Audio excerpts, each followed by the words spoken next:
Ao vivo. Bom dia, boa tarde, boa noite, boa madrugada, boa qualquer hora. Estamos aqui com a tão prometida live sobre... Sobre não, né? É corrente, um assunto corrente entre a gente aqui. Nós temos aqui uma máxima aqui no canal. Aqui nós não temos partido, aqui nós não somos lulistas, não somos ciristas, não somos bolsonaristas. Aqui a gente faz uma visão crítica do Brasil e também aqui a gente faz elogios. Difícil. E hoje nós debruçaremos sobre esse cidadão, essa triste figura chamada Paulo Guedes e tudo que ele representa de pior. O Bolsonaro, a essa altura do campeonato, ele ainda tem 1 ano e meio para virar o jogo, mas acredito eu que por uma questão de trajetória, até o momento ele não vai fazer isso e efetivamente a gente fica que o presidente do Brasil em exercício é o Paulo Guedes. O Bolsonaro simplesmente faz aquele cachorro, dá um osso vermelho para ele, manda ele correr atrás de comunista embaixo da cama e fica se dedicando a coisas menores. Coisa talvez dentro do tamanho da capacidade dele, já que ele não mostra nenhum tipo de capacidade ou aptidão para desenvolver o cargo que lhe foi dado, que lhe foi confiado pelo povo brasileiro. Para isso, ele precisa fazer manifestações, convocações e irem para as ruas milhares e milhares de classe média imbecis que não sabem que a próxima vítima são eles. Muitos ali são funcionários públicos, pasmem, sim, são funcionários públicos. Muitos ali são policiais. Eu concordo que um policial hoje no Brasil não consegue ficar ao lado dessa New Left, dessa esquerda fedorenta que aí está, essa esquerda fake. Fica difícil ficar ao lado deles, ainda mais pelos valores que eles são pautados. Porém, necessariamente, como nós aqui, que não concordamos com essa esquerda, ninguém aqui foi correndo para os braços do Bolsonaro. A dicotomia só cabe aos idiotas, aos imbecis e àqueles que não têm capacidade de analisar ou enxergar o mundo que o cerca. Para começar com Paulo Guedes hoje sugeriu, pasmem, um mutirão de privatizações para erradicar a pobreza em 5 anos. Os 2 anos e alguns meses de Paulo Guedes como timoneiro da economia nacional é um verdadeiro fracasso. É uma destruição de ponta a ponta. Paulo Guedes, o ano passado, liberou 1,3 trilhões de reais contábeis para os bancos, supostamente para financiar as empresas médias e pequenas. Porém, esse dinheiro foi usado pelos bancos para liquidar papéis podres. Quem me acompanha sabe há muito tempo que eu falei para todo mundo aqui, alto, bom som e bom tom, se você tem uma prestação de um carro atrasada, tem alguma coisa, não liquide. Espere que você vai liquidar à vista por 5%, 10% do valor. Dito e feito, todo mundo que fez isso acabou caindo nessa. Por quê? Porque o dinheiro era farto e esses papéis podres foram liquidados com esse dinheiro. Então, foi a vingança de um ou de outro. Quem acompanhou o meu pensamento se deu bem. O banco te cobrava 100 mil, você tinha uma dívida original de 30, você oferecia 5 e levava. Foram feitos mutirões e mutirões com esse dinheiro. Também eles usaram esse dinheiro na Bolsa, no Bitcoin, na lavagem, financiando narcotraficantes. Sim, narcotraficantes, empresas de fachada. É aquelas empresas que você vai no shopping grande das cidades, você vê aquelas lojas, você fala, isso aí vende para quem? E, no entanto, o dono mora em Miami, está milionário, aquilo ali é uma coisa que não tem nada a ver com o caixa da empresa, tem a ver com a lambagem. E também que ninguém é de ferro no swap cambial, onde simplesmente esse assassino econômico do Brasil, esse traidor, empurrou o ano passado de soslaio 40 bilhões de dólares da nossa reserva. Esse dinheiro, se ele fosse usado, queimado numa caldeira, eu sou um cara da área de energia, você poderia gerar alguns quilowatts e acender uma lâmpada. Esse dinheiro foi queimado, torrado. Esse dinheiro é tanto, 6 vezes 4, 24, menos 1, 9 vezes fora. Esse dinheiro significa, parece pouco, é 5 vezes, 5? Não, 8 vezes o valor que o Bolsonaro separou esse ano. Eu digo Bolsonaro porque o responsável pelo Paulo Guedes é o Bolsonaro. Separou este ano para dar de ajuda de custo para o povo depauperado e famélico do Brasil. Não eram aqueles gordinhos corruptos que estavam nas marchas e bando de otário, gente muitas vezes bem aposentada, gente que virou funcionário público e se aposentou antes de 88, que foi colocado pela janela. Inclusive, qualquer dia desse, vou trazer o Felipe aqui também, para a gente conversar sobre as reformas que eles querem voltar a isso, o apadrinhamento nas repartições públicas, o deputado, o vereador, o fulano de tal, indicar todos os funcionários. Foi assim. Tem muita gente que estava naquelas marchas, que mora na Zona Sul, por exemplo, do Rio de Janeiro, e que entrou antes de 88 da Constituição Federal, onde todos viraram funcionários estáveis, e foram colocados pela janela. Isso daí é o que faz o Paulo Guedes. Se Paulo Guedes tivesse efetivamente dado ou liberado 100 mil reais para cada empresa média e 50 mil ou 30 mil reais para cada MEI, nós teríamos um gasto de menos de 500 bilhões. Ele deu 1,3 trilhões para os bancos. O nosso amigo Zé Fernandes, que tem um canal, o Portal do José, fechou a empresa dele lá até a segunda ordem, porque ele foi ao banco, ele contou essa história. Ele contou essa história aqui, ao vivo e a cores. 150 mil reais, e quase que pediram 300 mil a ele para liberar 150. Os 12 trabalhos de Hércules foi o primeiro que pediram para ele. Acho que pediram até para ele correr no saco e brincar de amarelinho, para tentar liberar esse dinheiro. Ou seja, que ele provasse que tinha 300 para liberar 150. Foi isso que esses bandidos do sistema bancário brasileiro faz. Ontem, o Bradesco anunciou o lucro quase 60% maior que no trimestre passado. Fruto disso aí, dessa roubalheira, de tudo isso. E agora, Paulo Guedes refaz aquela história que eu contei. Para passar a bola, eu lembro da história que eu conto aqui dos 2 amigos que vão no cinema, olham para frente, vem um careca, e o cara olha para o outro, para o amigo dele que está mais duro, sempre é assim, o amigo que está com dinheiro é sádico, o que está duro está pendurado, fala assim, te dou 50 conto para tu dar um tapa naquele careca mal encarado ali. E ele pensou, olhou, viu que estava duro, foi lá e tapou-lhe um tapa na cabeça do cara. O cara olhou para trás com aquela cara de brutamonte e ele falou, Zé, quanto tempo? O cara, eu não sou Zé, não, porra, desculpa, cara. Desculpa, pelo amor de Deus, e conseguiu contornar a situação e não tomar um soco na cara. Voltou, faturou os 50. Como um amigo estava com dinheiro demais e o outro de menos, o cara ficou puto com aquilo e mudou de lugar. Foi 2 fileiras para frente. O cara virou e falou assim, agora tu tem 100 se for lá e dá outro tapa na cabeça dele. O medo é grande, mas a necessidade é maior ainda. O cara levantou, foi até lá e pranchou-lhe outro tapa na cabeça do careca, já na esperança de tomar uma coça por causa dos 100 reais. Mas quando o cara levantou, ele falou assim, Zé, você não acredita, deu um tapa na cabeça de um careca ali atrás pensando que era você. O Paulo Guedes faz mais do que isso. O Paulo Guedes volta para dar outro tapa na careca da gente. O Paulo Guedes já roubou a gente. Paulo Guedes assalta o Brasil a todo dia.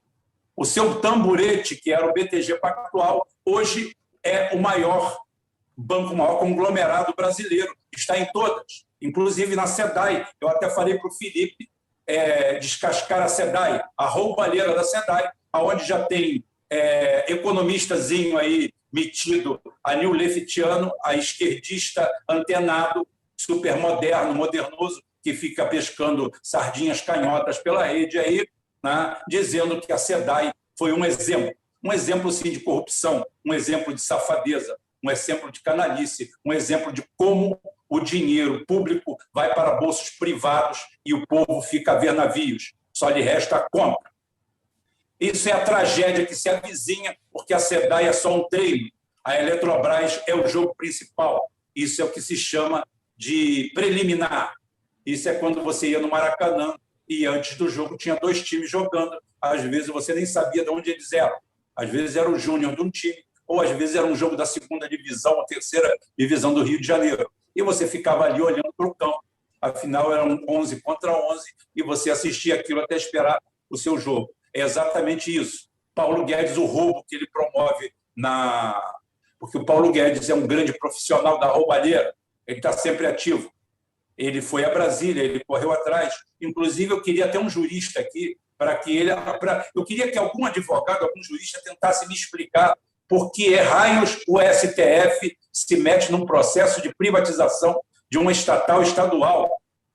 E para que nós temos o STJ, Supremo Tribunal de Justiça, que hoje perdeu totalmente a função. É apenas um cabide de emprego, porque o STF resolve tudo. Não o STF, 11 STF. Nós temos 11, porque as decisões monocráticas levam a 11 tribunais daquilo ali. E aquele jogo de cena do Bolsonaro de faz isso, faz aquilo, nada mais é do que circo.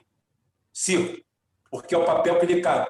Se ele fosse, faria como o presidente lá de El Salvador, que chegou lá e meteu o pé na bunda de 5 logo de uma vez e falou, sai fora que quem manda nisso aqui sou eu.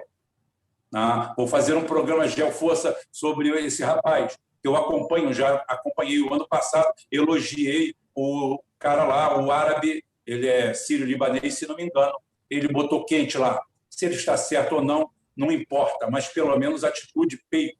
Então, tudo que o Bolsonaro aí, você vai para a rua tentando caçar comunista, tentando caçar cueca vermelha, mod-se usado, qualquer coisa, com medo aí, você tem que ver que simplesmente o seu herói é um banana.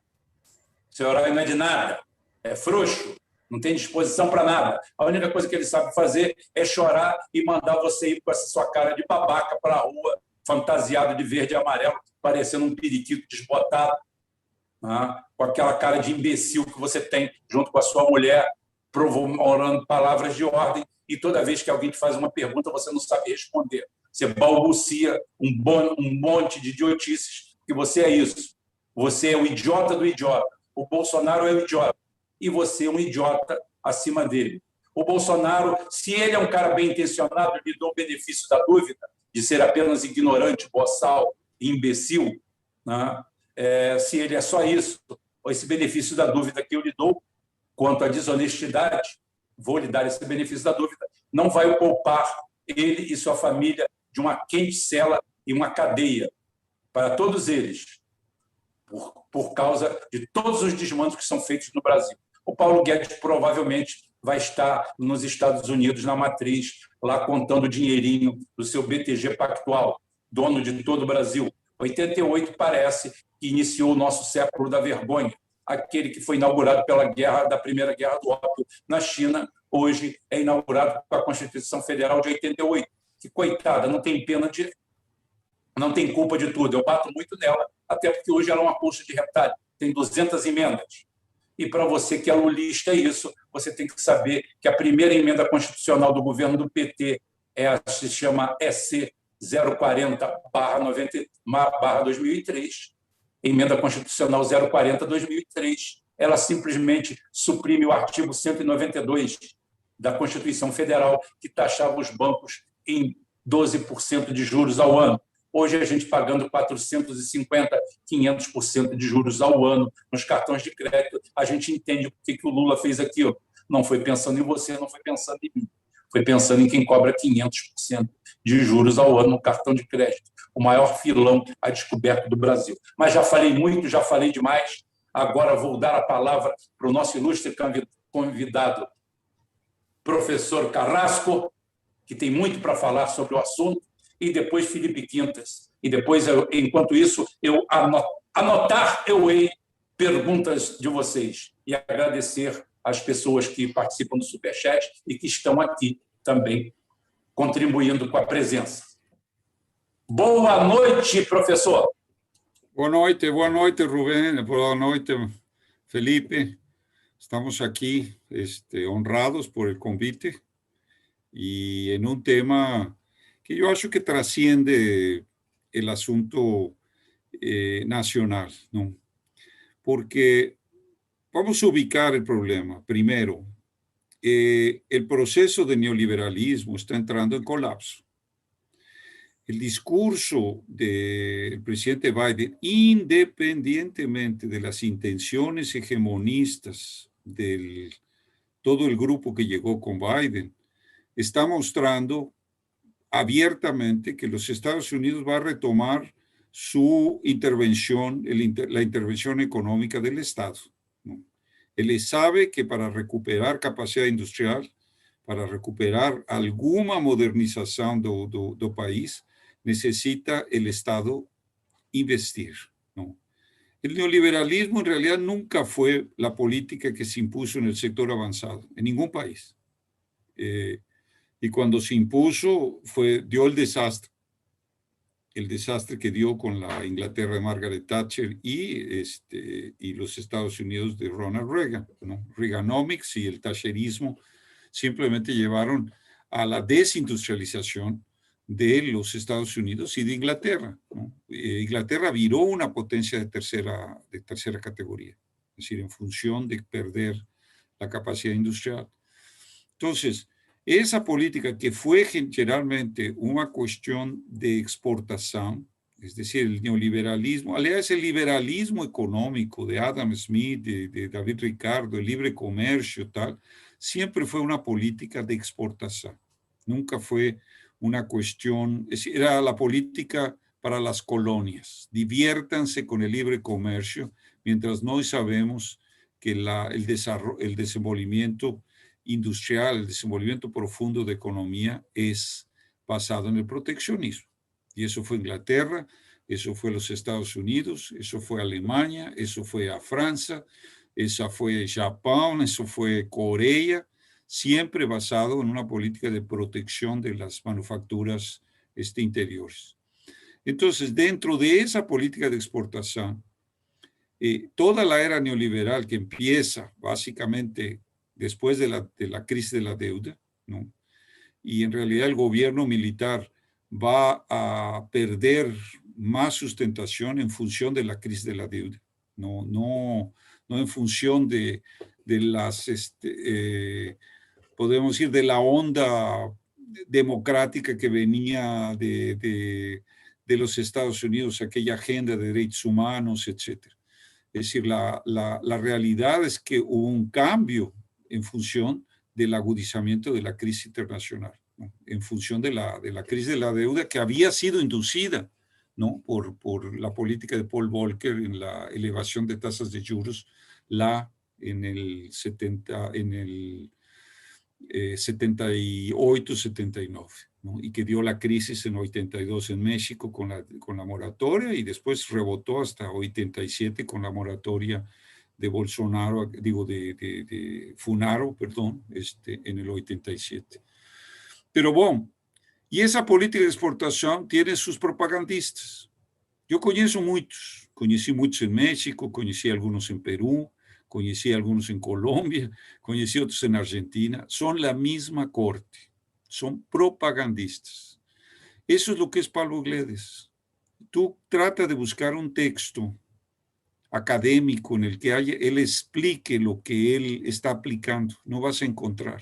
Era un publicista, era un cara publicista de auditorio, el Estado mínimo, ¿no? El Estado que oprime las iniciativas individuales y si no dejamos la iniciativa individual, esto va a florecer y va a acabar industrializando el país, acabando con la miseria, etc. Pero es decir, Pablo Guedes es un cameló del sistema financiero. Eso es lo que es. Es decir, es un vendedor, alguien le dijo en la cámara, un vendedor de redes, ¿no? Es decir, aquellos que te quieren convencer que era fío de seda importado de China, yo no sé. Te venden ahí una red que consigues fácilmente en cualquier ciudad del nordeste o cualquier lugar del país. Entonces, primera cuestión es saber la naturaleza do cara. Cara no tiene profundidad ni académica, ni de experiencia en un proceso físico, ya sea como funcionario público o como un hombre de empresa productiva. Es decir, él es un producto en el sistema financiero, su riqueza viene de eso, como un propagandista, básicamente, de un modelo que es cierto que fracasa. Y un modelo que se está revirtiendo. El facto de lo que está aconteciendo en México con la reversión de la política neoliberal, que es la fuente de la corrupción, porque si no queremos decir dónde viene esta ola de corrupción que tomó el mundo, obviamente en América Latina, es decir, no hay país en que los grupos oligarcas nacionales tomaron el control de las economías y entraron en todo este proceso de saquear el Estado, de robar el Estado, ¿no? De lo que hizo Yeltsin en Rusia, ¿no? Es decir, acabar con el Estado y crear mafias que hasta hoy día están teniendo que ser perseguidas, ¿no? Dentro de Rusia, porque y eso fue transformar la estructura del Partido Comunista de la Unión Soviética o el Partido Comunista Ruso en empresarios, ¿no? Es exactamente un proceso en el cual cómo se genera la mafia rusa. Entonces, primero es ese carácter. Nos escribimos en nuestro jornal un artículo que se llama Pablo Guedes, el alfayate do emperador, utilizando el conto de Hans Christian Andersen, ¿no? De que el rey está nu. Lo que vende Pablo Guedes con sus propagandas es simplemente la ilusión de que hacía el alfayate del rey, ¿no? Es decir, para decirle que le va a hacer un traje invisible y que solamente no ve, ¿no? Aquel que no es inteligente o que no es leal al rey, ¿no? Hago un paréntesis, Cervantes escribe una obra magistral, un entremés, una obra de teatro pequeña que se llama O Retablo das Maravillas, y es el mismo esquema. No ve el retablo aquel que no tem sangre pura, aquel que es, podemos decir, judío converso. Entonces, claro, ninguém quería parecer como eso y todo el mundo empieza a decir, esa es la realidad, eso está dando cierto. Entonces, lo que está construyendo Pablo Guedes es exactamente las vestimentas invisibles del emperador. ¿Por qué? Por la ignorancia. ¿Qué es la cobertura? ¿Qué es lo que hace que Pablo Guedes faça el trabajo que está haciendo? La ignorancia del presidente. Y en esto no hay insulto, no hay un calificativo, es un reconocimiento de que no conoce bollufa de economía, ni siquiera el sentido común que cualquier gobernante tiene que tener. Entonces, en base a eso, se dio esa carta crédito, es decir, acumuló todas esas funciones de reunir todos los ministerios económicos en uno solo para tratar de emprender la privatización de todo. Hay que lembraros que él entra con esa política. Si privatizamos todo, vamos a poner al país a bombar, etc. Propaganda. No hay ninguna evidencia que esto pueda acontecer. Ahora, Pablo Guedes fracasó, yo diría, hago un interrogante, ¿fracasó? Es decir, no ha tenido suceso en todos los planes que él pensaba. Pero yo no creo que fracasó, porque ya veamos, si fracasó desde el punto de vista de la economía real del país, pero ya privatizaron, es decir, básicamente el Banco Central, ¿no? Porque la cuestión de declarar independencia es una privatización del Banco Central. Ya hizo la primera acción el Banco Central en detrimento del país con la elevación de tasa de juros, a una inflación que no proviene de un consumo, no es una inflación de consumo, es una inflación financiera, es una financiera monetaria. Entonces está respondiendo a una economía paralizada con una elevación de tasa de juros. Se están privatizando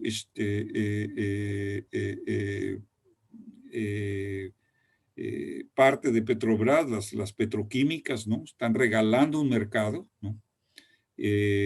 Supuestamente porque va a haber más eficiencia. Y tú en realidad no estás teniendo empresarios, tú estás teniendo unas sátrapas, estás teniendo gente que está buscando saquear los recursos del Estado. Y eso es básicamente la estructura que se impuso con todo el orden neoliberal desde la década de los 1980. La Constitución de 88 es resultado de esa visión. Es una visión en la que no hay proyecto nacional. La Constitución de 88 no contiene en sí un proyecto de nación.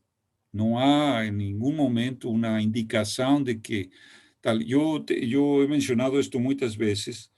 Yo era, cuando llegué a Brasil, me hice muy amigo de Osvaldo Lima Filho, pernambucano, getulista, ¿no? Y él me decía una cosa, me decía Carrasco, durante el proceso de la Constitución, vienen aquí trabajadores, indígenas, vienen ahí, todo tipo de derechos. Ninguém me vino a procurar sobre qué se quiere sobre el proyecto Brasil. Entonces, la Constitución de 88 fue aquella reunión de derechos individuales, empoderamiento de esos derechos a través del Ministerio Público y a través del empoderamiento del sistema judicial, que es la mayor aberración. Lo que estamos bregando hoy políticamente en el país es el empoderamiento que surge en la Constitución. Es decir, un juez de primera instancia puede parar una obra de infraestructura crucial para el desenvolvimiento nacional. Un juez de primera instancia puede detener una obra de seguridad nacional. Es decir, es desmedido el poder y el Ministerio Público fue, podemos decir, el parte del Ministerio Público Federal y estatal, etcétera, fue parte como la policía de esos derechos individuales. Es decir, la policía, yo siempre he dicho, la policía de la agenda identitaria, la policía del gobierno mundial. Es decir, tú tienes dentro del país la fuente para detener la seguridad del país. Eso se mostró en la política indigenista con la Raposa Serra do Sol, se mostró desde antes con la cuestión de la reserva Yanomami, ¿no? Es decir, que se fue entregando el país. Entonces, no llegamos a este momento en el que tienes dos poderes, ¿no? Tienes un poder que está en ejercicio, que está en la presidencia, y tienes un poder de oposición que está en el Supremo Tribunal Federal. El Supremo Tribunal pasó a ser el partido de oposición y ahora tiene candidato, ¿no? Ahora él tiene candidato. Es decir, la grande vulnerabilidad de Lula y del PT es que Lula aparecerá cada vez más como el candidato del Supremo Tribunal. Entonces, lo que tienes en la polarización, incluyendo las manifestaciones del sábado, yo haría aquí una distinción. Yo no creo que todos son otarios y tal y tal. Yo creo que ainda tenemos la visión que aconteció en la elección presidencial. Es decir, la figura de Bolsonaro es la que enfrenta la oposición al sistema del Supremo, del Congreso, de la corrupción, de la impunidad. Sea esto verdadero o no, en el sentido sustancial, eso es lo que transmite. No es que haya una coincidencia con la actitud de Bolsonaro y su familia, ¿no? Entonces, hay que tener cuidado en poder objetivamente analizar el cuadro de confronto que se está prefigurando. Entonces,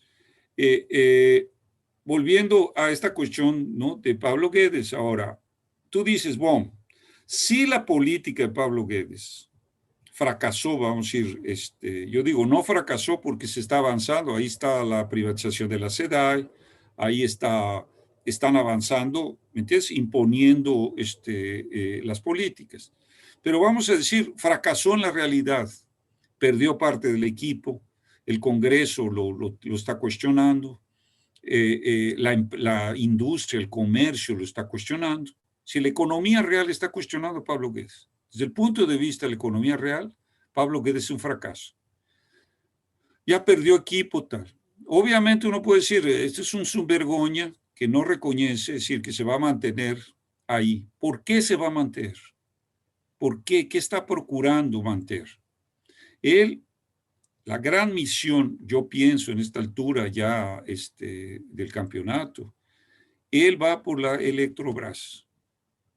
Es decir, él está jugando todas las fichas para hacer del Electrobras lo que pasó con la SEDAI. Es decir, tomar el sector eléctrico, desmembrar el sector eléctrico y, claro, enriquecer lo que siempre fue. Él no dejó de ser nunca un representante del sistema bancario y un despreciador de la población brasileña. Si ustedes ven las declaraciones de la última, de que ahí tenemos un problema porque las personas están aspirando a vivir 100 años, pues claro que las personas están aspirando a vivir más. ¿Cuál es el problema de eso? Ah, no, pero para él es un problema, porque eso cuesta en términos de salud, etcétera. Entonces, esa es una declaración clara de lo que es toda esa tendencia malthusiana en defensa de la eutanasia. Ustedes observen eso. Decir que, por ejemplo, las empleadas quieren ir a Disney porque la cuestión quedó barata de los pasajes, o porque el filho del portero quiere ir a la universidad. Es un desprecio enorme por la gente humilde de este país.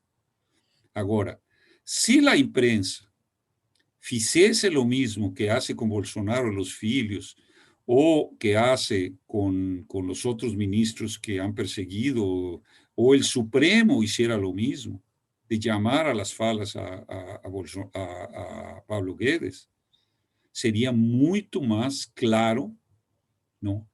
Ahora, eso no va a acontecer. ¿Por qué? Porque la imprensa está protegiendo a Pablo Guedes. La prensa ataca a Bolsonaro, mas protege a Pablo Guedes. Toda la estructura de la imprensa. Porque él es el hombre del sistema bancario. Y esto solo se va a salvar. Es decir, los bancos solo se van a salvar si hay un derrumbe de Bolsonaro y permanece la política monetaria de Pablo Guedes. Entonces, yo quiero observar eso porque no podemos ir prejuiciar rápidamente todo esto. Si el gran problema en el gobierno Bolsonaro se llama Pablo Guedes. Más que las declaraciones estapafurdias de la familia de Eduardo, de Flavio, de los problemas que hay eventualmente corrupción o rachadiñas y tal, el grande problema que tiene el país se llama Pablo Guedes. Ahora, él está protegido por la grande media, porque si fuéramos atrás de cualquiera una de estas declaraciones, por ejemplo, está el tema de la vacina, rechaza la Anvisa, sospechosamente la vacina Sputnik, y en ese mismo día, el día siguiente, en una cuestión del asunto de la salud suplementar, ¿no? Hace la famosa declaración de que se filtró, ¿no? El virus chinés, repitiendo la historia, el virus chinés y la mayor eficiencia de la vacuna americana, la Pfizer, en relación a la CoronaVac, ¿no? Entonces, evidentemente que hay razones políticas por las cuales se rechazó la Sputnik. A mí no me cabe la menor duda, no puedo demostrar, pero razones políticas, ¿no? Al servicio de una geopolítica que está viniendo del Departamento de Estado, de Washington, directamente. Entonces, eso es lo que protege a Pablo Guedes. Él es, en ese sentido, el vector para el desmanche de lo que resta del Estado brasileño. Pero, en compensación, lo que está ocurriendo globalmente va en contra de toda la política de Pablo Guedes. Es simplemente abrir los ojos. ¿Qué está pasando? Es decir, incluso esto que estás diciendo, Salvador, ¿no? De la política independiente, y ahí entró inmediatamente la Kamala Harris y John Biden para decir, está en juego el sistema democrático. Y lo mismo hubiera acontecido si aquí se hubiera feito alguna cosa semejante con el Supremo Tribunal. Entonces, estamos llegando a un punto, yo siempre digo una cosa, es decir, la historia no está feita solo de las voluntades de las personas, siempre hay un factor providencial. La propia pandemia, con todo su drama y toda su tristeza por las muertes, incluso innecesarias, que estamos presenciando, es decir, obliga, hay un aceleramiento, una aceleración del proceso de cambio de época, de mudanza de época. Y dentro de ese cambio de mudanza de época está exactamente el retorno a la economía nacional, el retorno a un orden más cooperativo de economías nacionales. Y eso se está viendo claramente. Vamos a ver si Alemania resiste la presión para parar el Nord Stream, ¿no? Porque sería una sumisión de la economía alemana definitivamente a los Estados Unidos, ¿no? Y esto es una pelea, incluso allá el Partido Verde es el principal aliado de los Estados Unidos, ¿no? Aliás, no nada de extrañar, ¿no? Es decir, no es nada de extrañar las vinculaciones del Partido Verde con los aparatos de inteligencia de la OTAN y de los Estados Unidos. Eso es un tema extremadamente importante, ¿no? Porque está subiendo en las encuestas y en el electorado alemán. Ahí sí burro. Ahí, Rubén, ahí puedes decir todo lo que quieras, burros, estúpidos, idiotas, ¿no? Es decir, ellos están siguiendo una política de suicidio, ¿no? Casi le están diciendo, es decir, ellos acabaron con la energía nuclear, siendo uno de los inventores de la energía nuclear, por presión del aparato ambiental, interno. Entonces, yo veo el asunto de que la propia Francia está regresando a una política de nacionalización. Es decir, aquí es una isla de la ignorancia, ¿no? En el que ainda el alfayate, tu emperador, continúa diciendo, entreguen el más oro que yo voy a terminar las ropas. Necesito más oro para terminar las ropas. ¿Y las ropas cuáles son? Vamos a acabar con el desempleo, vamos a acabar con la miseria, vamos a industrializar el país. Ilusiones, son ropas invisibles, son ropas invisibles. Y el problema es que solo la idiotez permite y tolera eso. Y eso, desafortunadamente, está demorando mucho a venir a tona. Yo, en compensación, digo, está empezando a surgir en el país, ¿no? Una conciencia, y está habiendo una discusión, por ejemplo, esta posición de Lara Resende, ¿no? En relación a criticar, ¿no? Las acciones de la independencia del Banco Central, que están repercutiendo en el nivel, podemos decir, empresarial, no a nivel o globo de Estado, pero sí en valor, ¿no? Está habiendo una discusión seria.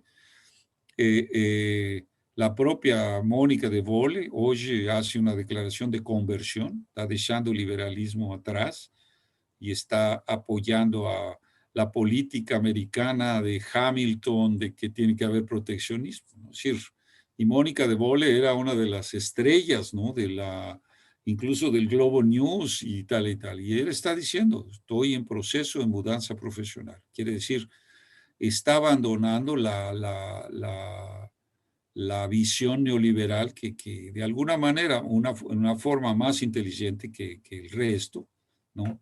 Él la defendía, pero está siendo abandonada por eso, ¿no? Entonces, yo veo la cuestión, podemos decir, con cierto optimismo, porque no estamos sociños en esta lucha, ¿no? Empieza a surgir una cuestión más de conciencia sobre la economía. Entonces, es lo que yo veo de Pablo Guedes, ¿no? Él está esperando a ver si va a dar la oportunidad de avanzar sobre la Electrobras, ¿no?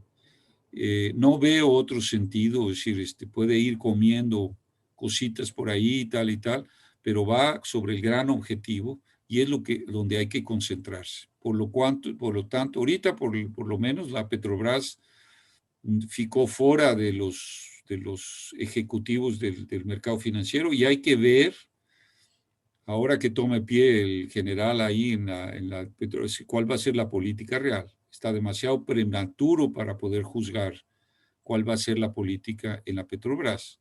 Por lo pronto hay la inercia que dejó Castelo Branco, que pasó a ser, ¿me entiendes?, el director presidente de la Vale de Río Doce, ¿no? En un momento en que la Vale va a valer mucho más por el alza de las commodities, ¿no? Y ahí viene lo último. En un momento en que va a haber un superávit récord en la balanza comercial del orden de 74 billones de dólares, básicamente carnes, soya, mineral de ferro, es decir, productos primarios, el país enfrenta nuevamente bolsones de fome en varios lugares del país. Entonces, eso es un dilema muy grave para la moral del país, ser el mayor productor de alimentos o uno de los mayores productores de alimentos y empezar a tener nuevamente la geografía de la fome, ¿no? Es decir, la presencia de una cuestión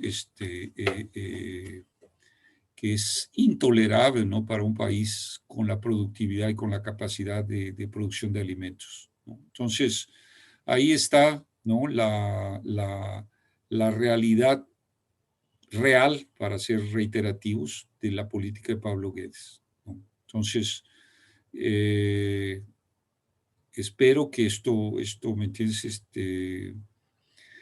se pueda revertir, porque yo no pienso que nada de lo que se ha privatizado no se puede revertir. Eso se está mostrando muy claramente en la situación de México, ¿no? Es decir, se paró la privatización de Pemex y se está revitalizando Pemex y la Comisión Federal de Electricidad, ¿no? Es decir, ahí publicamos un folleto sobre, en México, ¿no?, sobre la necesidad de ir a un plan nuclear de avanzada, un plan nuclear con las tecnologías novas, ¿no?, que son tecnologías mucho más avanzadas que lo que se conoce hasta hoy, y poder sustituir exactamente todo el modelo neoliberal que fue basado en el gas natural, en los ciclos combinados, ¿no?, que quedaron en manos de empresas, muchas de ellas piratas, empresas saqueadoras, y otras no tanto, y dependiendo del gas que viene de Texas, del fracking, ¿no?, del shale gas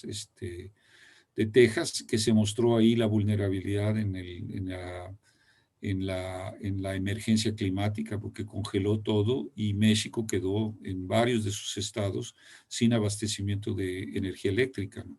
Así como Texas quedó sin esa energía, ¿no? Entonces, bueno, eso es lo que tendría que decir. Ya me alargué mucho y creo que Felipe va a hacer la cosa más explosiva aquí en la situación interna. Obrigado, Rubens. Nada, professor, nada. Meus agradecimentos aí ao Porradão aqui e a Marlene Van der Sam pela colaboração aí. Estou lendo aqui todo mundo antenado, preocupado com isso aí. Realmente, estamos com 227 pessoas a bordo agora. Inclusive, eu quero dizer para vocês que eu vou passar todas as lives para o canal Geoforça, porque o canal Geoforça tem 5.000 inscritos e as minhas lives dão o dobro de pessoas. Esse canal aqui está amaldiçoado sobre o algoritmo do YouTube. Então, esse canal, com 25.000 inscritos, consegue menos visualização do que o canal meu, que tem 5.000 inscritos. É um absurdo. Eu consigo o dobro de visualizações lá do que aqui, porque aqui simplesmente a gente não é compartilhado em lugar nenhum. A única pessoa que aparece por aqui é o grupo fechado que nós temos mesmo. Também é um grupo multiplicador, é um grupo de altíssimo nível, de altíssimo gabarito, e é o que a gente tem, é o que acontece. Mas não tem problema não, porque nós não ligamos para isso, não. Felipe, bola sua, sentar sua, o que também não impede de você bater quem você quiser e soltar o verbo. Tá? Boa noite, Rubem. Boa noite, Lourenço, boa noite a todos que nos assistem, nos acompanham por aqui. Excelente fala do professor Lourenço. Fica até difícil acrescentar alguma coisa depois de uma exposição tão magistral. Mas, infelizmente, quando o assunto é desgraça, sempre há muito o que se falar. E também quando o assunto é esperança, porque a gente não pode falar só de desgraça, a gente tem que falar também como superar a desgraça, né? Senão a gente acaba se conformando com o pessimismo e aí a gente vira masoquista, né? De ficar se regozijando com a própria derrota. Acerca do processo neoliberal, o Brasil hoje é um dos últimos bastiões do mundo da Escola de Chicago. O Brasil conseguiu essa proeza, porque o mundo todo vive uma superação, vive uma virada de página em relação ao que representou o neoliberalismo iniciado por Reagan, por Thatcher, né? Nós vemos o Biden revitalizando não só o papel estratégico do Estado na condução do desenvolvimento, como também exumando a memória dos grandes estadistas estadunidenses, né? Trazendo de volta a memória de Franklin Roosevelt, de Alexander Hamilton, de Abraham Lincoln, enfim, daqueles que construíram os Estados Unidos não pelo mercado, mas pelo Estado em parceria com os empresários, com a sociedade. Parece bobagem, mas os Estados Unidos também estavam esquecendo a sua própria história nas últimas décadas. Nós vemos a China se tornando a maior potência geoeconômica mundial. A China com um regime socialista cujas finanças são completamente voltadas para a economia física. Nós vemos o gigante russo renascendo. Nós vemos aí uma verdadeira primavera africana, uma verdadeira primavera. Não nada a ver com a primavera árabe, que foi mais um inverno imperialista. Nós estamos vendo, graças aos investimentos chineses, russos na África, uma verdadeira explosão de investimentos, de industrialização, de geração de empregos. A África está passando hoje pelo que a América Latina passou nos anos 50, 60 e 70. Desenvolvimento estrutural liderado pelo Estado com apoio externo. Infelizmente, o Brasil, mesmo no contexto da América Latina, está ficando para trás. Nós vemos aí o México, né, o país do professor Lourenço, virando a página do neoliberalismo. López Obrador, no México, não está apenas melhorando a situação no México. O Lula foi melhorador. O Lula pegou aquela estrutura do Fernando Henrique e falou: vamos melhorar isso, mas sem mexer na estrutura.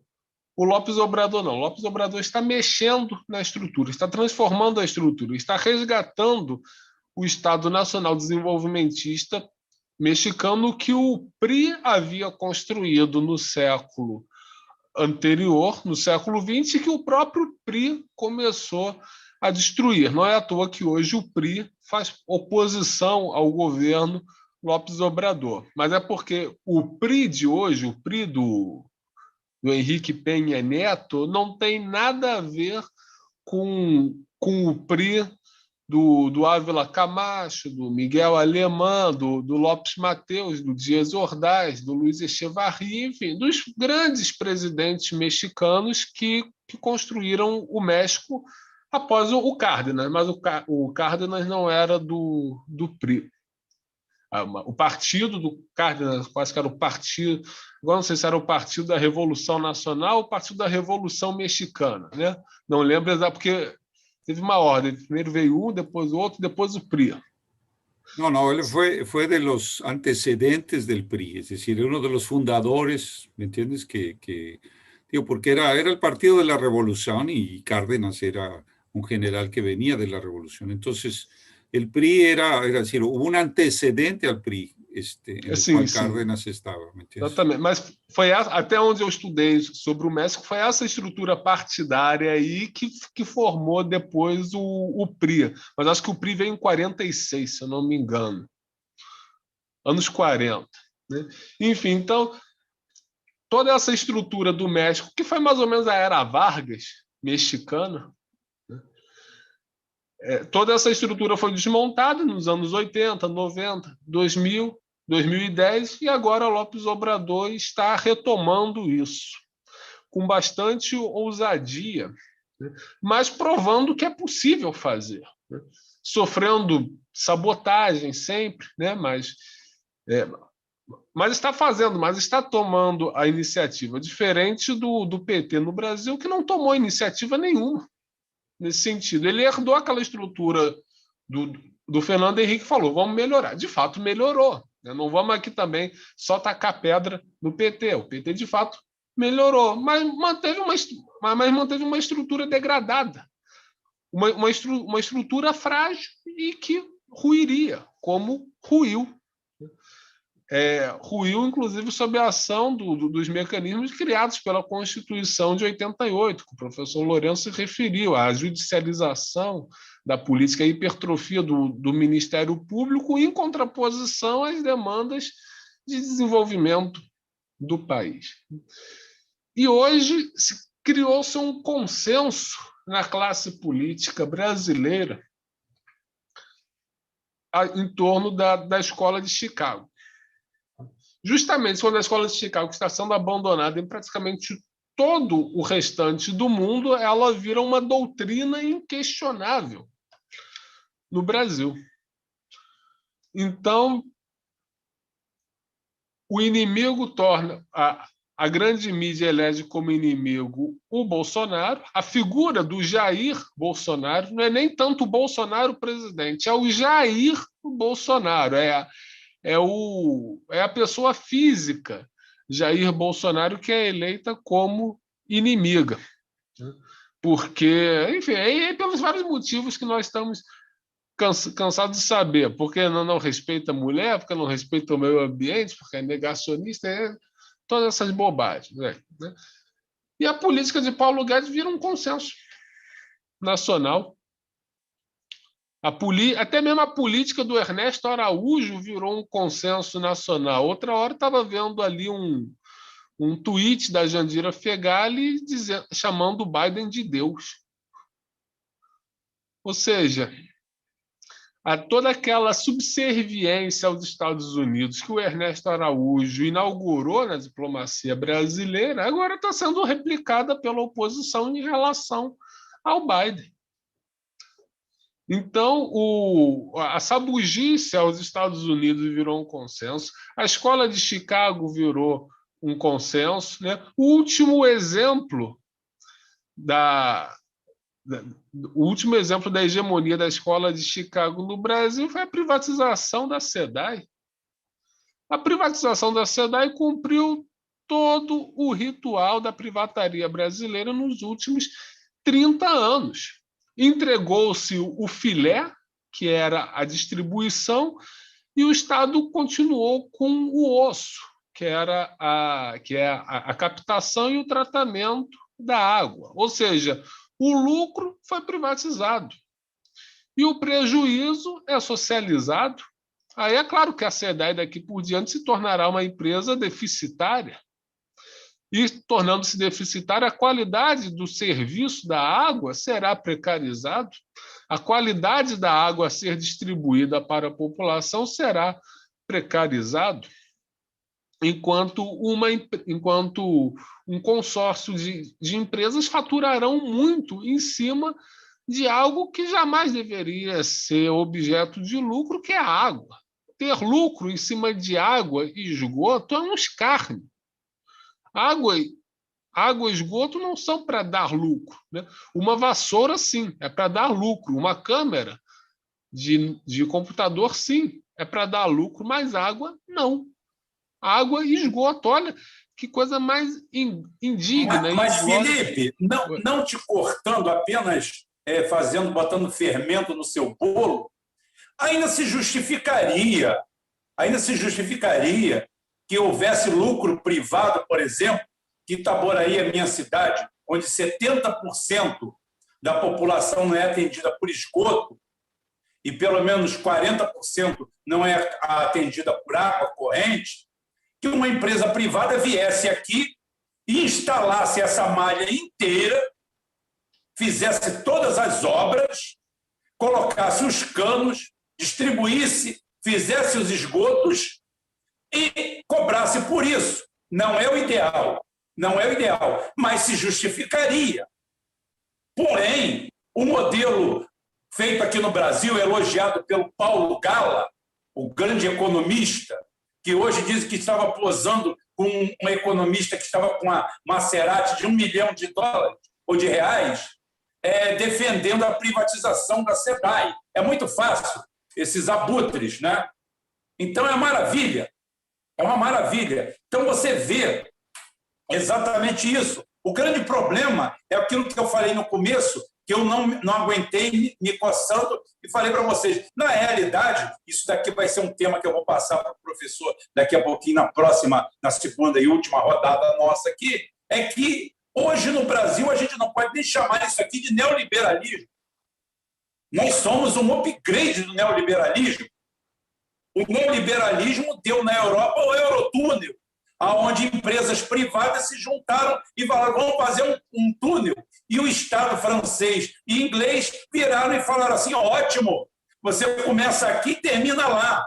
E daqui a 100 anos me dá o túnel, que eu não gastei um centavo, que eu vou reconcessioná-lo, talvez para vocês, não tem problema, mas vocês têm condições de explorar durante 100 anos. Aqui não, aqui a gente faz o túnel, entrega e faz igual a linha amarela do César Maia, que até hoje rende uma boa mesada para a família, aonde ele acaba de cortar a linha amarela e entrega para uma empresa privada, que não fez nada. Então é o seguinte, ou seja, a situação ainda é muito mais grave. Não é o fato de uma empresa privada explorando, é simplesmente cobrando e recebendo por algo que já está pronto. Continua aí, Felipe. Eu só quis dar mais fermento. Não, perfeito. É exatamente isso que você disse. Tudo já estava pronto e agora uma empresa privada vai abocanha isso, né? E a gente vai ver como o preço da água vai disparar, né? Ainda mais porque as agências reguladoras que regulam os preços são todas compradas, são todas a serviço dessas empresas concessionárias, que, além de tudo, ainda recebem dinheiro público, porque isso é uma característica da privataria aqui no Brasil. Não sei se no México aconteceu isso também, né? Ou seja, do grupo que supostamente comprou, né? Ao invés dele dar dinheiro ao Estado, ele recebe dinheiro do Estado para pegar o patrimônio público. Isso aconteceu no México também, professor? Estaba yo en el mood. No, efectivamente. Es decir, tú no tienes empresarios, entendamos eso. No es el empresario que busca un lucro moderado con un investimento. Es decir, lo que tú tienes en toda esta era son sátrapas, gente que va para saquear y después va a entregar, después la política va a decir que es fracaso y tal, y hasta si son muy expertos, venden al propio Estado con lucro, ¿no? Es decir, no estás hablando de una clase empresarial, ¿no? Estás hablando simplemente de saqueadores. Eso fue lo que hicieron con el Banerjee. Sí, sí. No, de aquellos o eran empresarios los hijos de Marcelo Alencar. Eran bandidiños. Es decir, y ahí se enriqueció. Todo eso fue un enriquecimiento a través de la privatización. No sé si Pablo Guedes estuvo metido, pero no, acho que sí. No me lembro.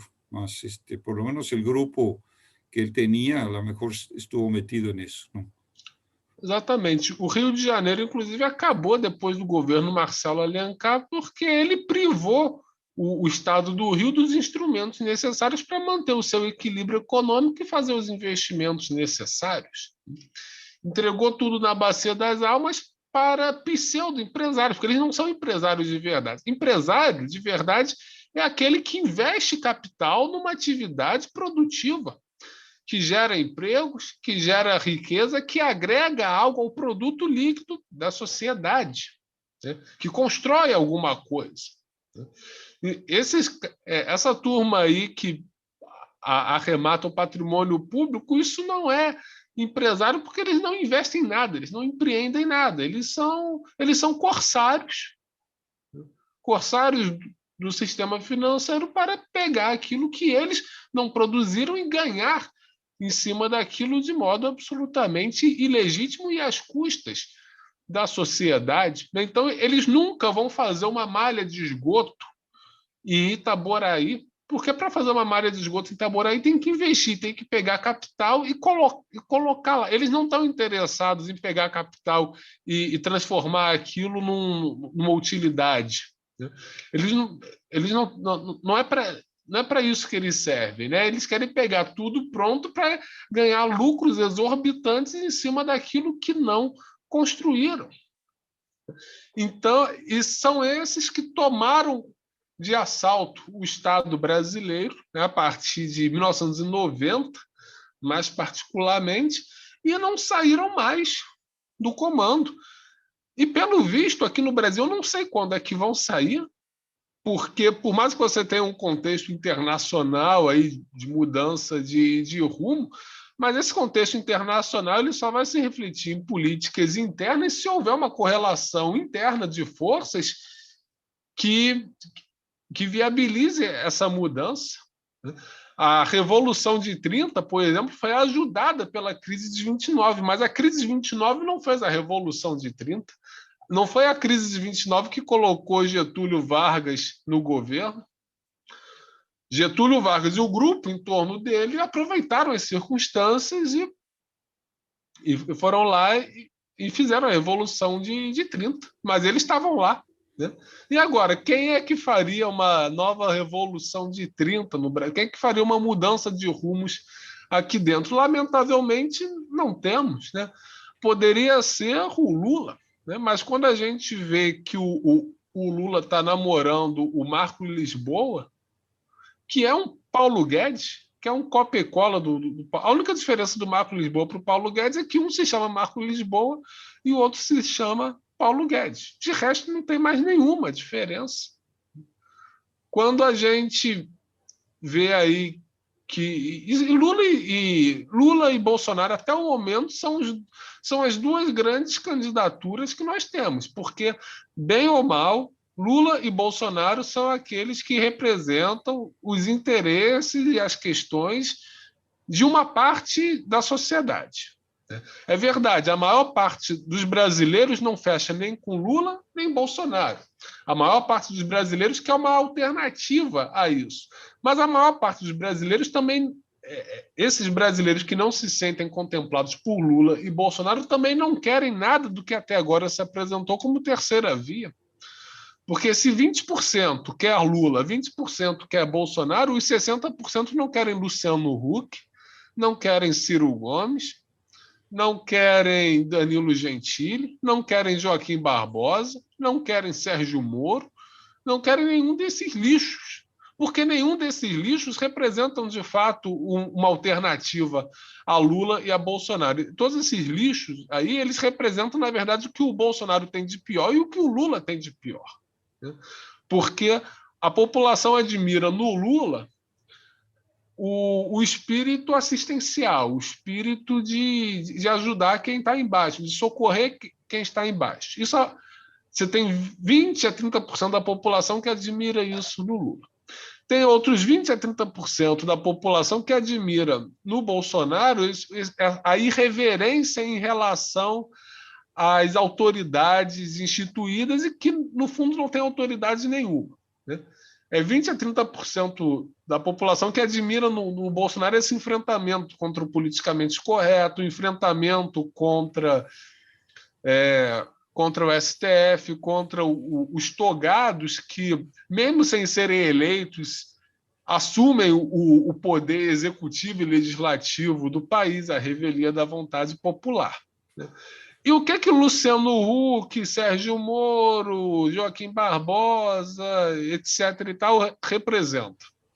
Representam o que a população odeia no Lula, que é a tolerância com a criminalidade, com a bandidagem, com os direitos humanos, com o progressismo moral, com o relativismo cultural. Né?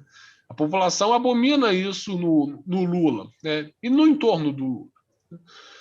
E o que a população abomina no Bolsonaro? O entreguismo, a subserviência, o desprezo com os mais pobres, o desprezo com a população. E, na verdade, Luciano Huck e Joaquim Barbosa combinam essas duas coisas: o desprezo com a população, o desprezo com o povo e a retórica progressista, o relativismo moral. Então, se Lula e Bolsonaro têm lá os seus quinhões eleitorais, essa terceira via, essa dita terceira via aí, na verdade, não tem apoio social absolutamente nenhum. E o que a população está à espera é de um verdadeiro estadista. A população está à espera de um líder que represente o interesse social de um lado e, de outro, o interesse nacional e, por assim dizer, conservador. A população quer alguém que seja o que o Lula é na economia e no social, com o que o Bolsonaro é no plano institucional, e que é alguém que tenha mais majestade para liderar o país, que tenha mais habilidade e condições intelectuais, cognitivas e políticas de conduzir o Brasil a um rumo diferente do que está aí. E essa figura, até o momento, não apareceu, mas tem que aparecer. Né? A história vai colocar essa figura aí em algum momento. Quem será, nós não sabemos no momento, mas essa figura terá que aparecer, porque ou aparece ou o Brasil se desintegra. Mas como o Brasil é muito grande, essa figura vai aparecer e os grupos políticos que darão suporte a essa figura já estão se organizando. Né? Na surdina, mas já estão. Se o professor Lourenço quiser colocar alguma coisa.